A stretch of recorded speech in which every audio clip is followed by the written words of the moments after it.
Thank you for coming. I want to thank the sponsor, CathWorks, for helping us to put this symposium together. It's very important that we have these dedicated single treatment or single methodology symposia to really go deeply into understanding how some of these novel new techniques are being used. It's extremely important that there be a good interaction with the audience, so we really want you to participate as best as you can. And it's always a help to have outstanding faculty, which we certainly have for this meeting. This session is called CathWorks FFRangio, Proven Outcomes Without Compromise or Complications. I'm going to kick it off. And this is going to be just a 5-minute introduction. It's going to give you a sense as to kind of where we've been, just to frame some of the issues that you're going to be hearing about in much greater detail. So I think we've evolved in PCI. I must say, when I began in the 70s, 80s, 90s, we really talked about devices and we thought of ourselves as being proceduralists. I really think now that we talk about delivering therapies for patients with a disease, and we try to get back to the idea of being clinicians. So it means thinking about what you're doing, not simply reacting by using a device. Also means thinking beyond just the index procedure, but worrying a little bit about what happens before and after to the patient. I can tell you through the history of PCI, there's been a constant tension between several forces. We've brought what we thought was a less invasive technique, and we've always been compared to surgery. We struggle with the efficacy, safety, dynamic, and understanding if there's an acceptable compromise. The issue of simplicity is extremely important, certainly in many parts of the world. The French acronym of KISS, keep it simple, stupid, is something that people really believe is an essential component of PCI if it's going to be generalized. And also understanding complexity and whether or not complex technologies and complex procedures are truly better, and what is the value proposition. So there's no question over the past decade that physiology reigns supreme, and some of the people on the stage have really led that revolution. First, we added wire-based physiology that, yes, was invasive, and yes, to some people was a little bit complex, but the data, starting with FAME, was extremely impressive, and then it extended beyond, demonstrating that resting indices also can achieve an understanding of physiology's importance in terms of clinical outcomes. But the quest to achieve a more scientific PCI by integrating physiology guidance into routine clinical practice has still been a somewhat unrealized goal. There's no question that there's global underutilization of physiology as part of PCI. Generally, it's used in less than 10% of cases. And that the global variability in the acceptance of physiology determinants and guideline endorsement and reimbursement has been problematic. Part of this may be that wire-based physiology poses some limitations, and it's contributed to this underutilization. It increases procedural complications, maybe a little bit on the risk side, not much, but a little. Certainly procedural time, additional costs. The wire manipulation of many of the wires is not great, and complexity or issues with the measurement sometimes can be an issue. So we've attempted to simplify physiology using CT and now using angiography, which is now non-invasive, and that simplification makes a difference. By just looking at routine angiograms and incorporating comprehensive physiology with a CathWorks wireless AI-powered FFRangio system, really does change the way you think about applying this in everyday PCI. The adoption of disruptive medical innovation is complex. You have to go through an early phase where pioneers use it, and then you've got to build workflow, and then you've got to mainstream it. This usually takes about a decade, believe it or not. This is the pathway and adoption curve so far of FFRangio. Interestingly, it was discovered and founded in 2013. The initial FDA 510K clearance was in 2018. We did the FAST FFR study published in 2019. Japan got involved. We began developing global registry. We had AU MDR in 2024, and then in 2023 began the All Rise study, which we'll be talking about in various of the presentations, and completed enrollment in less than 2 years, which was beyond their expectations at the same time the Provision RCT was being done. So there's a lot more clinical evidence that we're accumulating with validation studies, the original FAST FFR study, looking in multi-vessel disease, real-world outcomes, and on and on. In total, about 4,000 patients have been involved in these clinical trials, resulting in a series, as you can see here, of 7 publications. And the global adoption has clearly expanded at the time that we've been accumulating these data, such that right now commercial adoption indicates that more than 75,000 patients have been treated with this technology. So CathWorks is more than just a technology. It's a little bit of a movement to transform the way we do PCI and transform patient care. And let the games begin. So it's my pleasure to speak about seeing is believing, all the evidence that defines FFRangio and its rise to clinical validity. These are my disclosures. So as you've already heard from Marty, there's a wealth of robust data supporting the role of coronary physiology to guide PCI. Numerous randomized clinical trials have been published in a variety of patient settings, and this has resulted in a Class 1A indication for coronary physiology, FFR, or non-hyperemic pressure ratio, to assess intermediate disease, and a high-value cost statement associated with that. Yet, as you've also heard, coronary physiology continues to be underutilized, and there's probably a number of reasons. It can take extra time. There are issues with the wire handling characteristics, pressure drift, and other factors associated with the measurement can be frustrating. If you're measuring FFR, the side effects of adenosine, it's expensive, and there is a small risk anytime you put a wire in a vessel. And as you can see, all of these issues are related to the need for a coronary pressure wire as well as the use of a hyperemic agent like adenosine. And so that raises the question, well, what if we could get all of this information just with the angiogram alone and no need of a pressure wire or adenosine? And that's where angiography-derived physiology comes into play.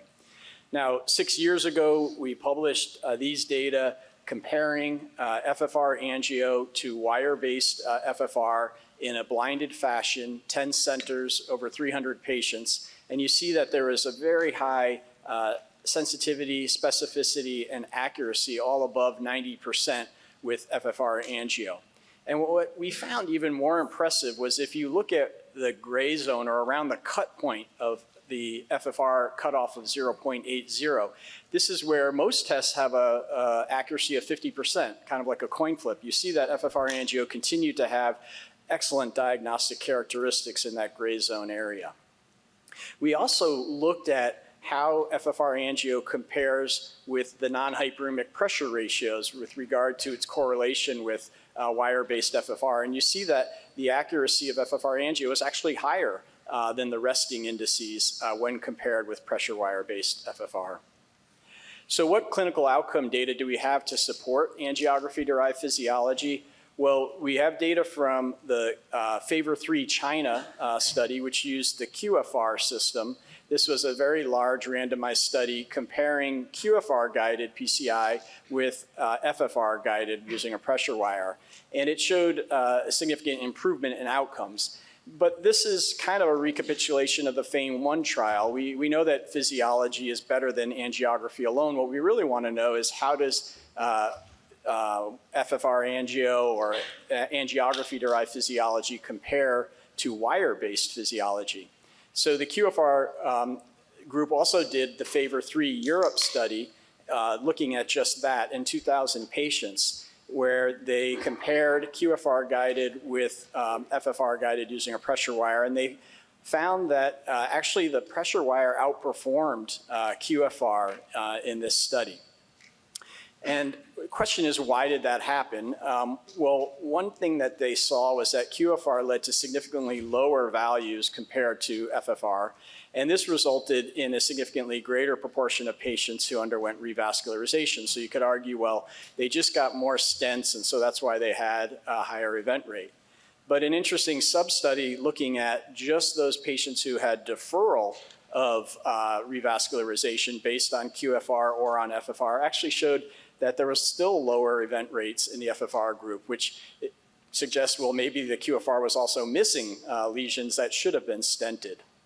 So when you ask why Favor 3 Europe was negative, I think there's a few potential explanations. The FFR group did actually do quite well, and maybe this was just bad luck for the QFR arm. The other issue is that the investigators and operators weren't blinded to treatment assignment, and so maybe the QFR-guided group were managed differently in some way. And finally, and maybe most importantly, I think it's important to remember that these angiography-derived physiology systems are all distinct. They all have their own algorithm, and each needs to be tested to show that it's effective.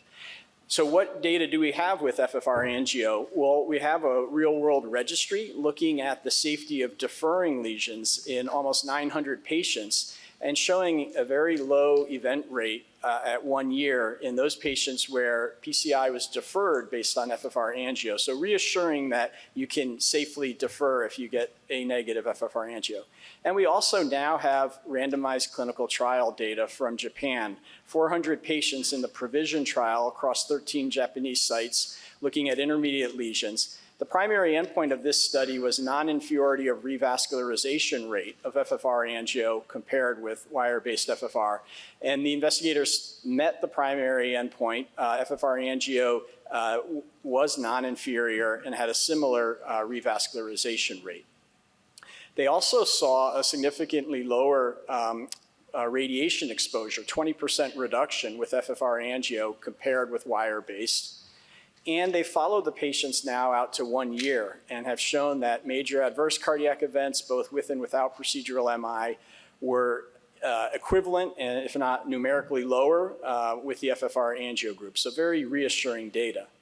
So what's coming next? Well, we just completed earlier this year the All-Rise randomized clinical trial. This is a almost 2,000 patient study comparing FFRangio-guided treatment with pressure wire guided treatment.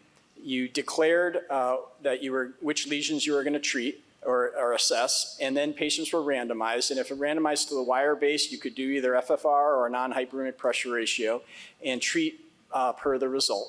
If they were randomized to FFRangio guided treatment, then they underwent that. The primary endpoint was 1 year assessment of major adverse cardiac events, death, MI, or clinically indicated revascularization with a non-inferiority design.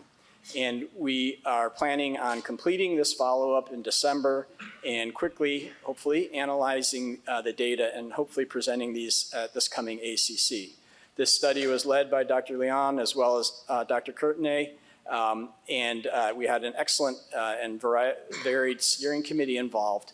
The final point I'll make is that there's a lot of excitement about angiography-derived physiology. We recently convened a roundtable sponsored by Sky and have a sort of white paper or consensus document that will be coming out soon, giving you a nice overview of the field. Thank you for your attention. So I'm going to be talking to you a little bit about what this technology actually is and what the proposition for having it is. I mean, Bill took you very nicely through what the data needs to be and where the data is at. But for me, I think very clinically, and I think one of the major attributes of this type of technology is that it helps solve problems like the one I'm about to show you.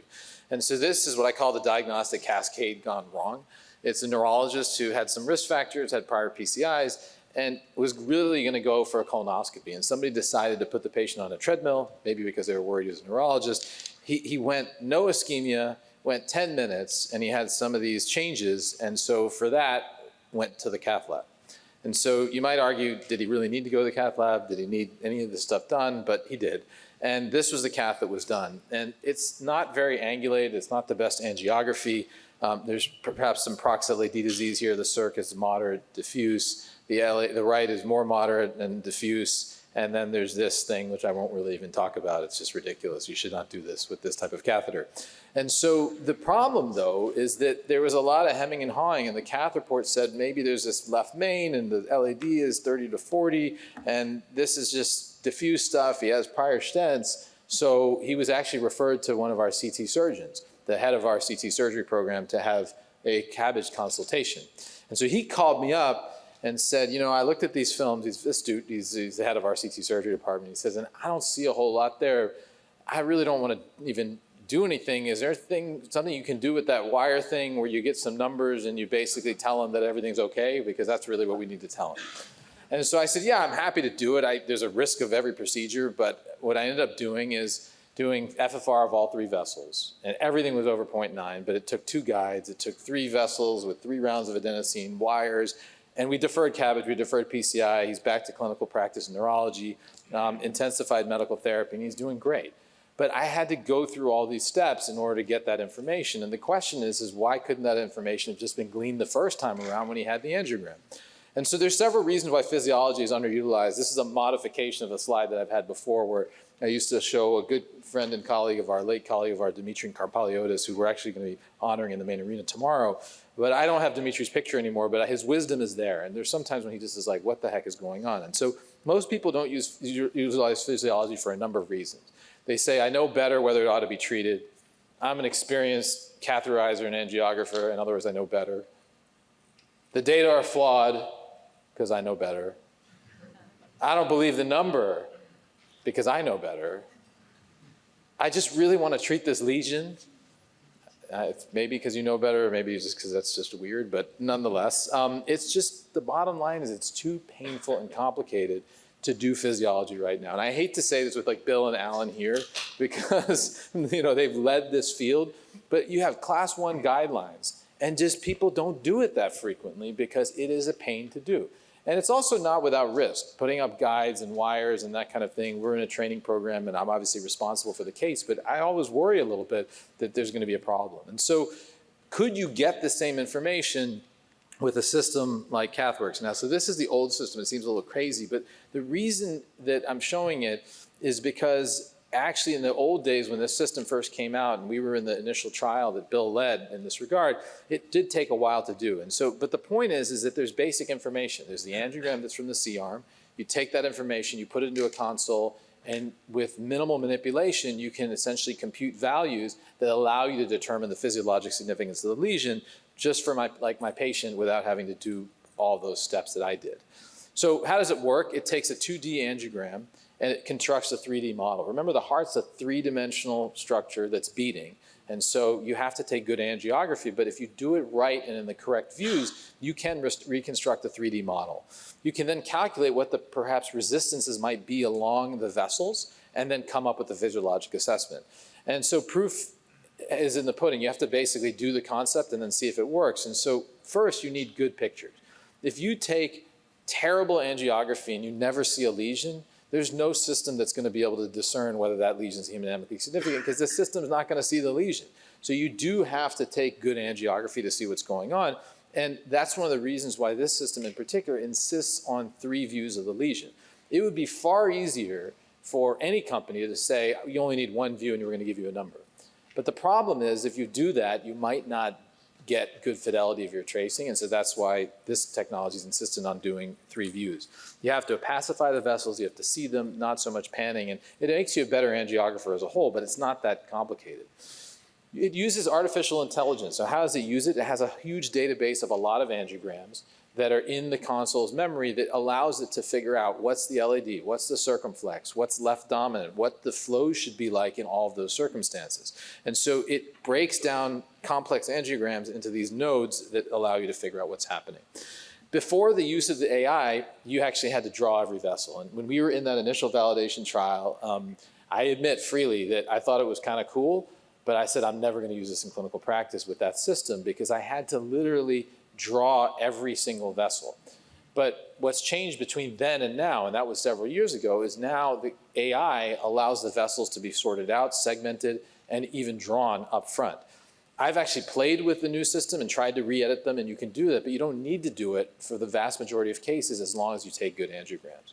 So before you needed a lot of steps, the actual time to run this case that's fast forwarded here was 21 minutes, obviously unacceptable in the cath lab because we like to move fast, but that was because it was all manual. Now, what ends up happening is the angiograms are already segmented into the views. It sort of suggests which ones to take. You just pick which vessel it is, you enter in your blood pressure, and then you go forward. And I would encourage anybody that's in the cath lab, you need to know the jobs of everybody else in the room. So you should do these analyses yourself first to understand exactly what's happening, what's the limitations, what are the benefits, when you shouldn't use it, and then you can trust others to do it. And so at this point, what I end up doing is I'll take the diagnostic angiogram, and then I'll actually answer a couple calls, and then the lesion is there. And sometimes if I shoot the right first, because I'm a radialist, and then go to the left, if I want the right to be done and analyzed, it's often done by the time I'm done with the left angiogram, at least that of the right. So it identifies the vessels, you pick your frames, and it identifies that for you. And then what it does is essentially takes that angiogram with the noise of the angiogram and everything else and reduces it into very simple structures like this. LED, what the circuit marginals would look like, the LED with the diagonals, et cetera. And it automatically identifies the vessels. What it basically allows you to do is just check to be sure that it's identifying the right vessel and the branches. And you don't have to identify every single branch. This is probably one of the biggest user errors I see when people get trained, is that they start drawing every single branch because they can. You don't actually need to do that. You can let the system discern that because it already knows what's most relevant. So it doesn't look at all this. It looks at the ones that are actually going to contribute to pressure loss across the tree. It will extract the vessels from the angiogram and essentially figure this out. And when it does that, that's how it allows it to generate a tree like this, which then feeds into the ability to look at the resistances along the way. It detects the edges, it does the enhancement, it does all this stuff. And you do have to check it. There are times when you can definitely fool it. But by and large, and I've used it very frequently, this happens less and less. And I think someone like Ankit can tell you a little bit more about that, because once you start getting used to it, you know when you shouldn't use it, but then you know for so many cases you actually can.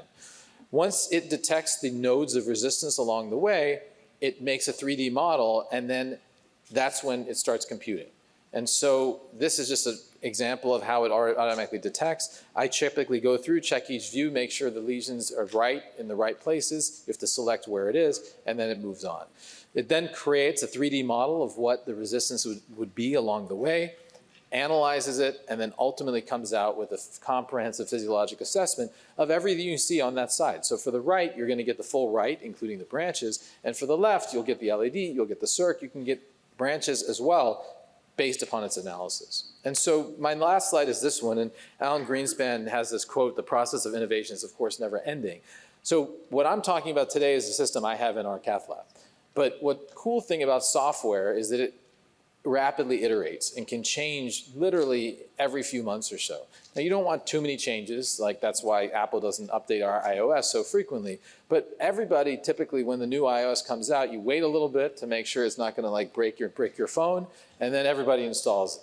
And there's certain things you love about it, there's certain things you don't, but the good news in this case is actually there's a feedback mechanism whereby things change. And so when we first started using this, the AI stuff really wasn't there. We had to draw everything.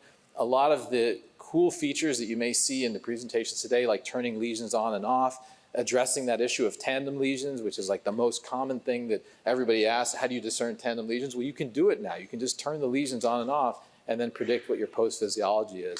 And further areas of expansion or post-PCI physiology, microvascular or beyond, but it's pretty cool technology, and I think it solves the fundamental problem that we have with wires, which are just that nobody wants to use them. So thanks so much for listening. So I think we have a few minutes for discussion before we go to the next couple of talks.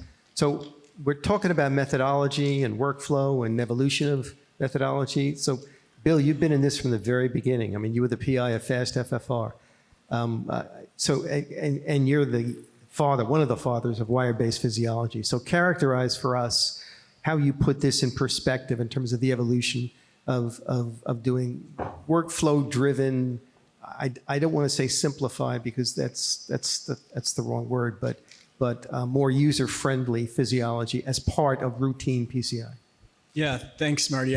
I think streamline may be a good term because this really streamlines your workflow. So, historically, before we had this available to us, after we did a diagnostic angiogram, we'd ask for the guide catheter, we'd give some more heparin, nitrates, bring up our wire, equalize, blah, blah, blah. The steps. It takes a little while. and that would just give us one vessel. Then if we had to do another vessel, or if we wanted to do serial lesions, it gets even more complicated. And so now I think what's really nice is that you can train your technician or your nurse or whomever is in the cath lab with you, so that while you're shooting the left coronary, or after you've shot the left coronary and you're getting ready to do the right coronary, they can be running the intermediate LAD lesion. So by the time you're done with your right coronary, you have the answer already, what needs to be done. And then you can go on and assess the right coronary. And so I think that really has been a huge game changer. And then, like I said, if there's two vessels, it really speeds it up. Like if the LAD and the circ are involved, or if you have serial lesions. And I think we'll probably see some cases of how it really simplifies or streamlines workflow in that setting. It's interesting. While I've been here at TCT, I had a patient who I sent to the left main. It was an osteo-LAD. I sent to the left main to the LAD about 3 months ago, and got readmitted with chest pain. The referring tried to manage as an outpatient and then came in. And I, of course, was like, I must have missed something. There must have been something wrong. The stent was totally fine. And our colleague, Mike Collins, did the case just yesterday, Friday. And essentially, he came back to me. And he's sort of a senior physician, probably not an early adopter of a lot of things. He came back to me and said, the stent's fine. And by the way, the FFR in the ramus, the LAD, and the circ are these three numbers by angio-FFR. And I was like, that's amazing. A, he used it. But B, that would have been a real pain in the butt for him to do 3-vessel physiology with FFR and all those three things. And he just did it. And there was a stent there, left main stent, and obviously the patient's going home and reassured. Alan, yes. If I can Alan make- is an aficionado. I mean, he runs our physiology lab at CRF, and he's a stickler. So I'd be interested just to get your impression of this version of physiology in terms of, are there any compromises? And yeah. Thanks, Marty. What I wanted to mention actually is that it goes far beyond just getting a number. So far we only discussed, is it abnormal? Is it normal? Should we treat, not treat, get a number? I really believe that we should be using physiology to plan the procedure, to understand what we're treating, what we're not treating, to check the results afterwards. So to really incorporate it more into procedural planning and checking the results. And I think this software in particular, the new version, and I'm going to show some of the slides in my talk, allows us to basically do that. And it's far beyond just getting a number. It's really coming down to very, very precise procedural planning and then confirming that you have good outcomes. If I could add to that, I think the other element that I've noticed incorporating it in our lab is that it sort of democratized the communication between the interventionalist and the staff. So, often we're asking for equipment, give me this guide, give me this wire, et cetera. But now the technician in the control room for our lab is able to guide me and say, hey, listen, I know these were the angles you took, but this is a better angle to see the bifurcation. This is the length that I'm thinking. This is the size. And that's really changed the way the culture of the lab has been. I don't know if you've noticed similar things. Yeah, I mean, I think honestly, empowering staff to sort of function as the team really unloads us. There's a whole psychology of intervention, or just psychology of how many things you can keep in your head at the same time, and the number is 7. And so if you can outsource some of those things to other people, then you don't have to do it all yourself. And so that's just like Bill talked about, somebody running the analysis while you're doing everything else. You don't have to think about it. They just do it, and then you come and check it and verify it. Don't just listen to the number, but actually verify it. But it's great because it can happen in parallel to everything else you're doing, which in lab time is very serial. Yeah, and I think Ankit highlights another feature that we maybe glossed over, this three-dimensional reconstruction that you get. So not only are you getting the physiology, but you're also getting some really good anatomic information with respect to where side branches and their location with respect to the lesion, and it gives you a lot of procedural guidance beyond just whether you need to treat or not. But it's no small thing to suggest that this system helps to teach you to do better angiography. It kind of forces you to be a little bit more disciplined. And as Ankit said, I mean, it's really interesting. It helps you to do better PCI because now you're selecting the best views in order to be able to see the lesion. So there are other kind of secondary gains that are interesting. Yeah, Ajay, maybe you could comment on, how different are the angles that we're taking in order to use the system? For me, it's our standard angles.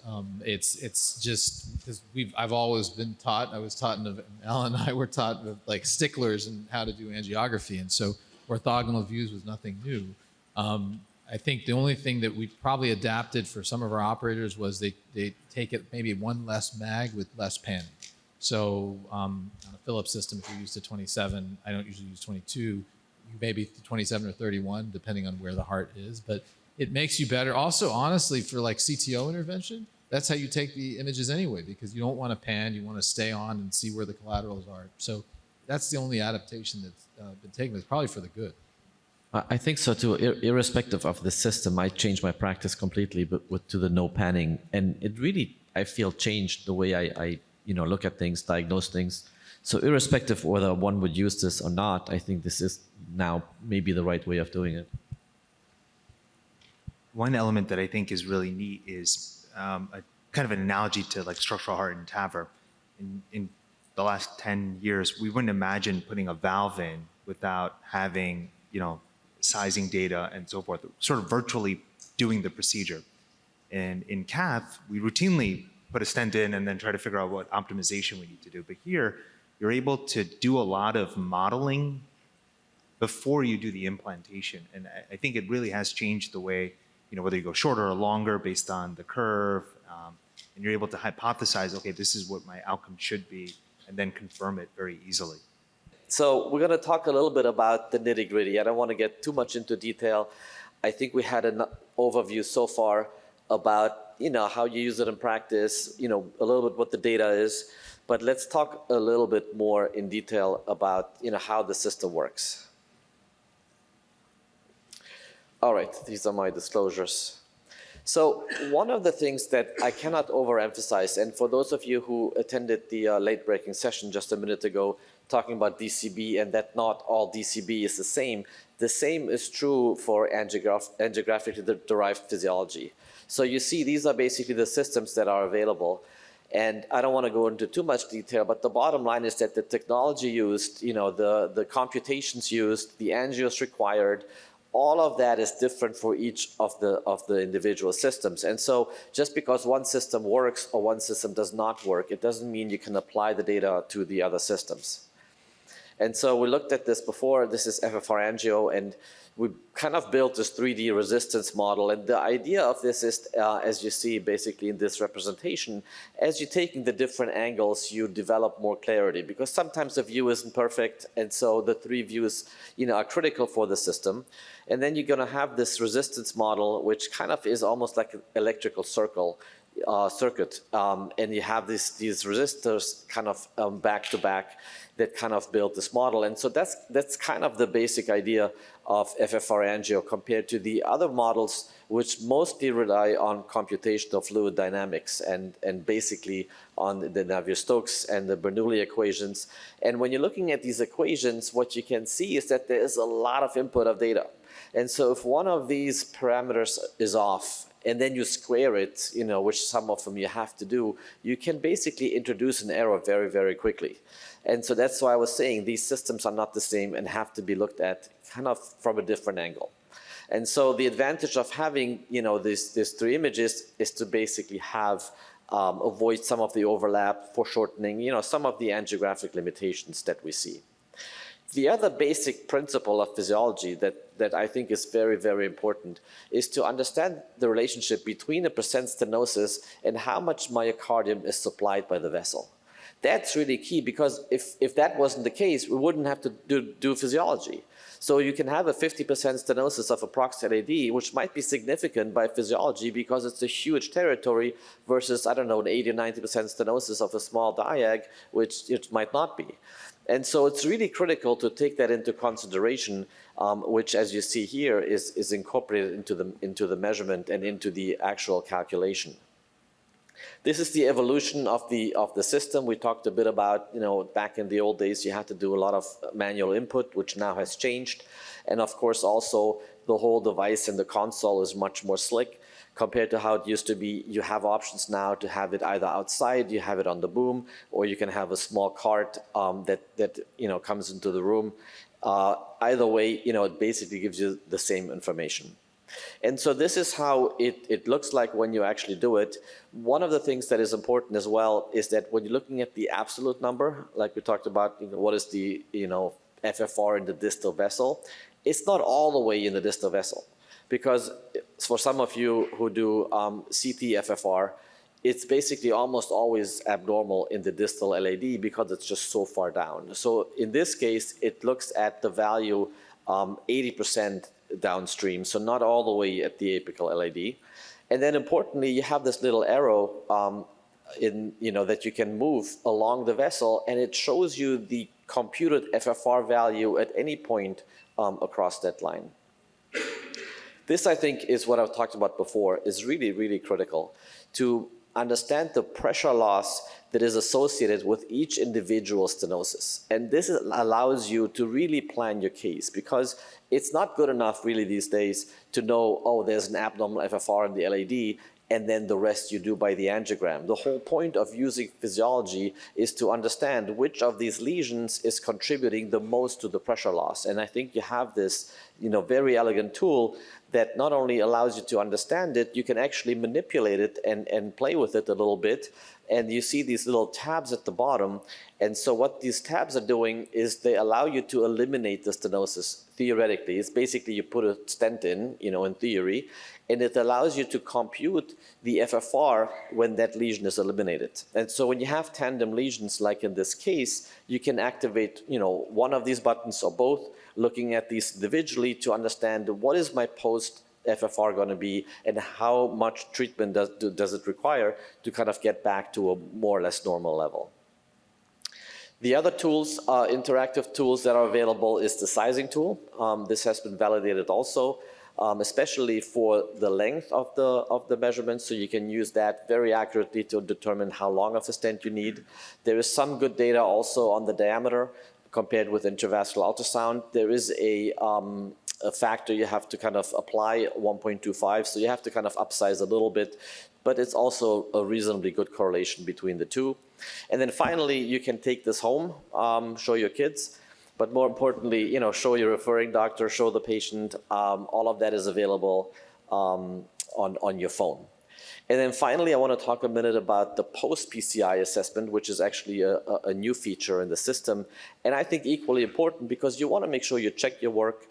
And we have done a lot of work on looking at post-PCI FFR or physiology in general, indicating your long-term outcome. And so this is how you would basically look at this afterwards. It's very, very quick. The system actually helps you select the images post-PCI, and immediately within a few minutes you have basically an answer: did you do a good job or not? What is the physiology afterwards? In this case, obviously, it's a very, very nice result.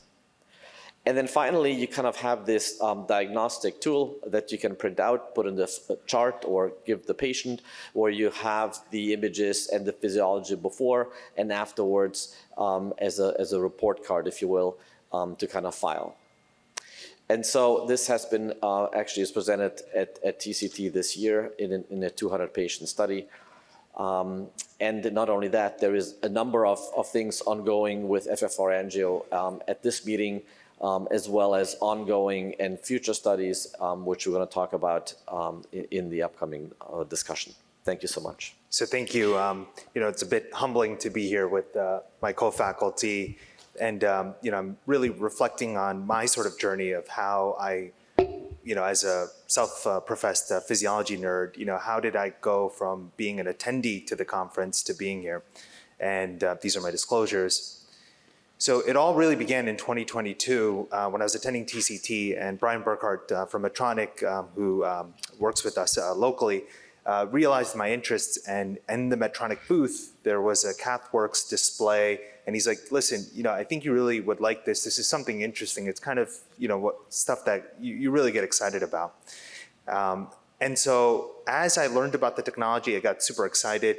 And then I had to come up with the value proposition for my two hospitals that I go to, very different ownership structures, to really provide the value proposition. Why is this an additional technology that we should bring on? And I think this has been explained very nicely by my co-faculty. So then once we got it, it was really a key of how to implement it. And the first part was a psychological one, right? We all live in our comfort zones, and to get to become uncomfortable with the uncertainties of a new technology, learning how to trace, knowing what kind of cases are appropriate or not. You really have to be able to get into the fear zone, the learning zone, and then really the growth zone. We were able to attend the super user program and met another physiology guru, Dr. Kern. But this was the first time my team was able to move out of New Jersey and go to California and really work with peers and really see how great of a job they're doing. And what we did was we decided that we were going to have every one of our cath lab staff techs become super users so that we would be independent of whether or not a rep from CathWorks or Medtronic was available, and we could do these cases 7 days a week, morning or night. Interestingly, we were able to involve our APPs and other cardiology team members that are involved in the care of these patients. So when they're reading reports, they're understanding what the data means and how it's going to incorporate into a stage procedure. So this is Mario teaching Amanda, one of our nurse practitioners. And to really show the scalability, we started with our first case in May 14th, a year ago. 3 months later, we're at the super user training, and I was able to attend as an attendee, which was really a great experience as a physician to see how the super users are being trained. And by October, a year ago, we did our 100th case. And really, we've had a consistent growth in our program where just about a week and a half ago, we did our 400th case. And this is at a small community hospital in New Jersey in a very populated area with other cath labs. So physiology and the ability to incorporate it is present in all of our labs. So how does our cath lab workflow really work out? So we're a CT first program. We do a lot of coronary CTA. So we have anatomy and physiology already up front before the patient comes into the cath lab. However, there are patients that show up from the emergency room or other referring providers that don't have that data. In that case, we'll do wire-based therapies. The need that we had was the multi-vessel, the multi-lesion, the complexity, and the fact that, appropriate use criteria, and as a cath lab director, we had these niches where we weren't getting all of the data. And I had to make it easier for my colleagues, some of whom are working at other health systems, to adopt the technology very easily. And I had to make it very user-friendly. So if the staff can provide the data on their need, it would really improve our workflow. And then continue to incorporate this into our imaging modality. So I just want to use 2 examples of cases. And this is an earlier case. A 76-year-old came in with a non-ST elevation MI with chest pain. So we do the diagnostic cath, and you can see that there's a high-grade lesion in the circumflex. But what's important to recognize is also there's moderate disease in the LAD, and the right has this tortuous loop with disease. Is this a patient that we should send for a bypass evaluation? Is this a person we stent? What are we trying to do? And historically, this would be a challenging kind of ad hoc kind of decision-making. So with FFRangio, we're able to quickly run the LAD, and we see that it's 0.76 and really a focal lesion. We run the right, and we see that it's not physiologically significant, but there is disease there. And then the next question we're able to do, because now we've already paid for the card, right, is in 2025, can we use AI to help with procedural planning? This is a bifurcation lesion. Do we do provisional stenting, 2 stent? What's the vessel size, lesion prep? What are the things that we can incorporate? So quickly, we're able to process the circumflex. We know that it's going to be significant, but we're able to now see what the pressure pullback curve looks like.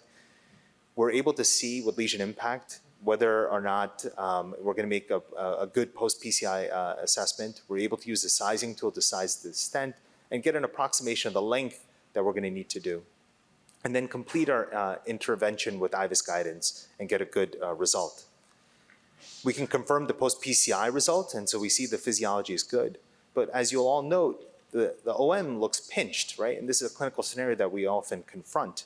So here, by just tracing the OM, we can get another data point that confirms that, hey, we don't need to do anything. We can just watch this in the patient who's asymptomatic. So let's go to a little bit more of a challenging case. So it's a 48-year-old gentleman who comes in with typical angina. He's got the risk factors, but the most concerning part is his family history. Both his sister and brother are deceased from MIs in their 40s. So we do a coronary CTA. The report reads a moderate lesion in the proximal LAD of non-calcified plaque. And we do the FFR, and we see that the FFR is 0.81, so just about the cutoff. It's in the gray zone. We do the diagnostic cath, and when we look at the angiography, we see that the LAD doesn't look impressive. So we have a CT that's abnormal, coronary angiogram that's mild. Well, what do? We have a patient that's symptomatic. Well, we're a physiology lab, so we're looking for microvascular dysfunction. So we go ahead and put a wire down and do the microvascular assessment. Now, while we're doing this, we can get an RFR and an FFR. So we get an RFR, which is abnormal, and an FFR that's borderline. So we're still kind of in a conundrum. And the microvascular status shows a borderline CFR, a high IMR, and an RR that's normal. So there is some microvascular dysfunction. But the part that bothers us is the gut sense that this is a guy with a terrible family history. The CT is telling me anatomically there's something there, but I can't find it. So we decided to run CathWorks because we've become very familiar with looking at that pressure pullback curve and the numbers, right? And there's so much more to just the FFR value. So when we look at this case, we can see that on the pressure pullback, there's a focal lesion. So we can see that there's a steep pressure pullback curve. And on the impact curve, the pie chart, 40% of the myocardium that this is demonstrating is ischemic with an FFR less than 0.8. So now we go ahead and do intravascular imaging. We confirm that there's a significant severe lesion. Go ahead with IVUS-guided PCI. And the question that we look at in this sort of case, and I don't think these cases are infrequent of patients that are coming to the lab that have significant histories. When we look at the post-PCI data, we see that the post-FFR at the level of the stent is 0.87, so we've got a good result. But what's interesting is the apical value is still 0.79. This is consistent with the distal diffuse disease.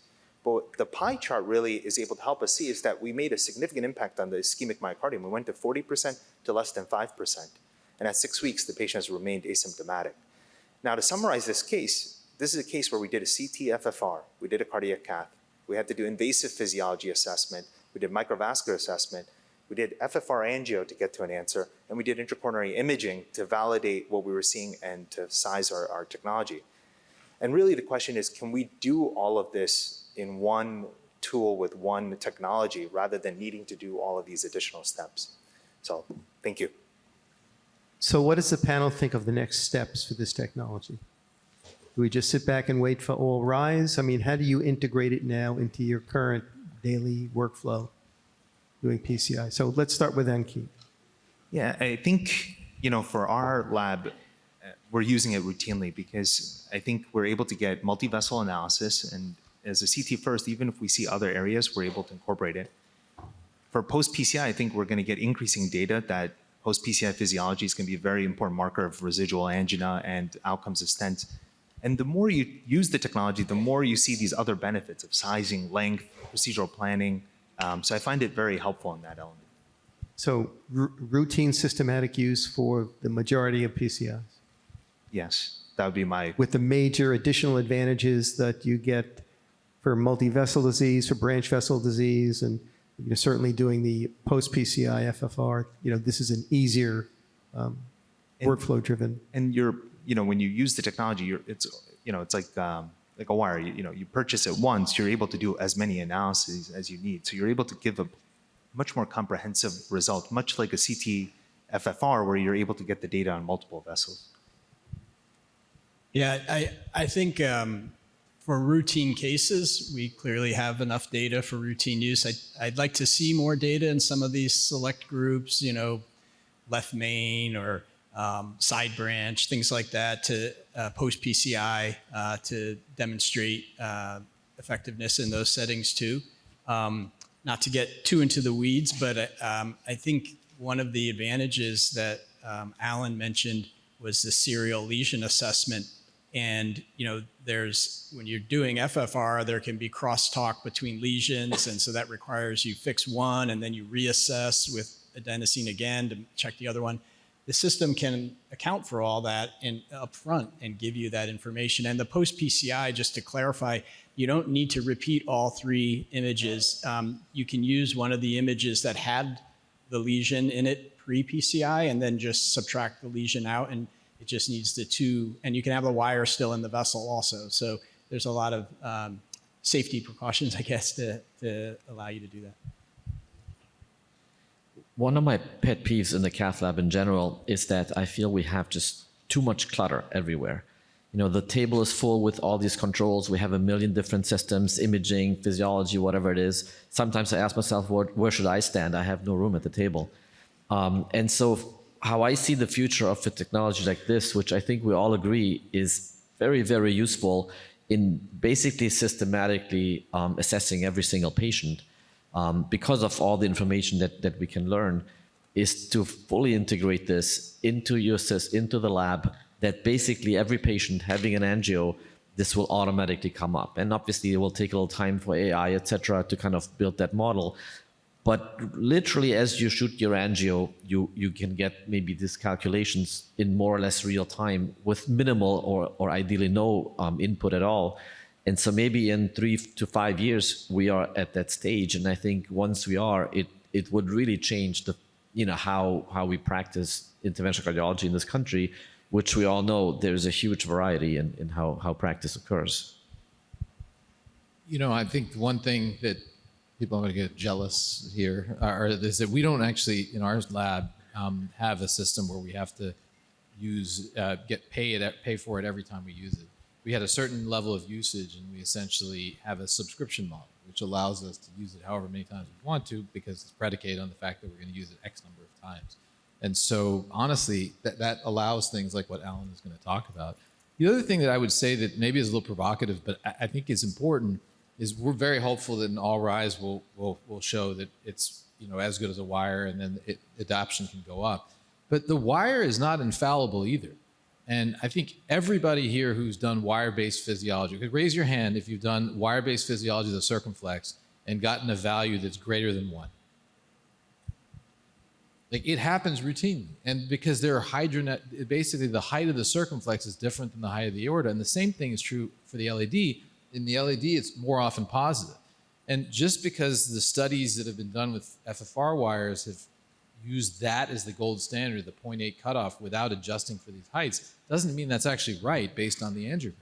And so it may be, in fact, that if you look angiographically and model the resistance and don't have that confounding factor of the height of the transducer relative to where the vessel is, that the angio FFR might be a truer value for what's actually happening than the wire.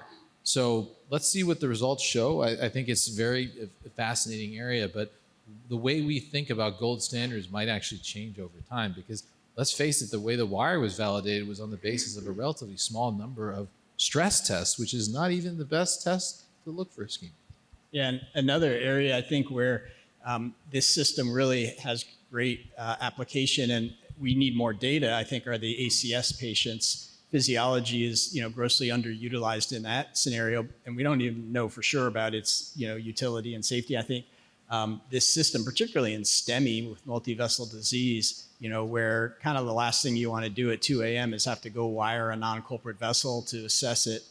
This is really going to, I think, be a game changer in that setting. So is that one of the next studies that you'd be looking at acute coronary syndromes? That's my hope. And to be honest with you, there are people don't always know this, but there are studies like the FIRE study, which was done in Europe, that used angiographically based FFR as a component for assessing non-culprit disease. And that's not a widely promulgated fact. It's true. How do you think that FFR angio is going to change the use of intravascular imaging?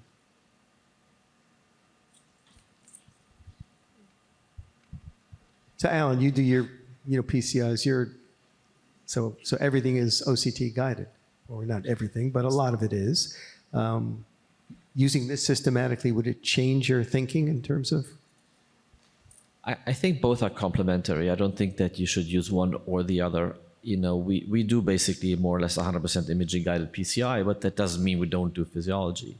There's now different ways of doing physiology, angio-FFR being one of them, obviously the wire-based, but now we also have imaging-based physiology. And so, you can use any one or, a combination of, but I don't think that one should think about it as, different entities.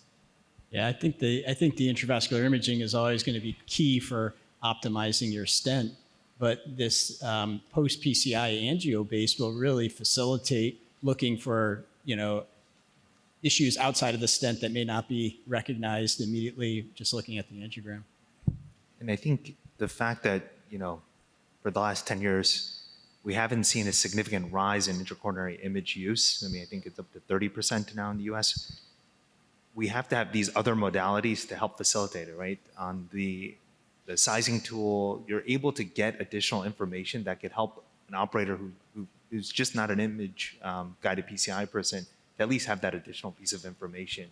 Same way the imaging tools are allowing physiology to be incorporated. You can use information in a complementary fashion. So if you have diffuse disease, for instance, everybody knows if you put an IVUS catheter down and you see disease everywhere, you're going to end up with 80 millimeters of stent. So you can use the IVUS to determine what your prep modality is going to be. Is it severe calcium? You know, where the MSA is, but why not use the complementary physiology to dictate where you're going to put the stent and what areas you don't have to stent, because there's plaque, but it's not imminently significant. So using both of those things, it's not so dichotomous to say we use physiology to diagnose and we use imaging to treat. We could use both to do both as long as we're very clear as to what the question we're asking of the individual technology. And to add to that, and maybe a bit controversial at this point, but looking at the pressure loss from a stenosis, I think is very, very important, and sometimes, honestly, could potentially drive PCI even in the absence of overall, ischemia in the vessel. In a sense that, let's say your FFR is 0.82, but you have a significant pressure loss in one area, let's say in the LAD. I think there's good reasons, to potentially, look at that carefully and say, well, maybe the patient would benefit from PCI, because of the whole vulnerable plaque story and plaque burden and again pressure loss in a stenosis. And then just one final question. This post PCI FFR has always intrigued me, and it's going to be interesting to see where that plays out. But I can imagine that this would be a very powerful tool for that setting. Are you using it on key systematically post PCI? Yeah, so I think this is a great secondary benefit of incorporating CathWorks in, because we trace the tracings and we can do it relatively easy post. We do it 100% of our CathWorks cases because it's so easy to do. And I think from a researcher perspective, this is the really neat thing. You can imagine how you could rapidly do trials, because it's not a challenging, you're going to put a new wire down and you're going to do a step with a different piece of technology. So I think it should advance the field. I think the bifurcation lesion you showed was really instructive, though, because people hem and haw and they take views either trying to hide it or views trying to expose it, but yet you can easily resolve the situation, and it's very consistent with the wire-based physiology data. But it's helpful in patients that happen to have residual symptoms afterwards because you have done it, and you can with assurance say, well, we investigated these other branches.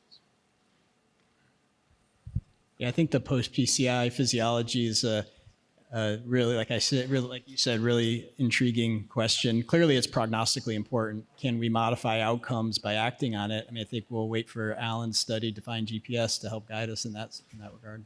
But we should be able to, like Ankit said, with FFRangio, do a lot more studies very easily. Well, great. Just want to thank everybody for their attention. I know it's a long day, and you're still in the middle of, basically day 1.5 of TCT.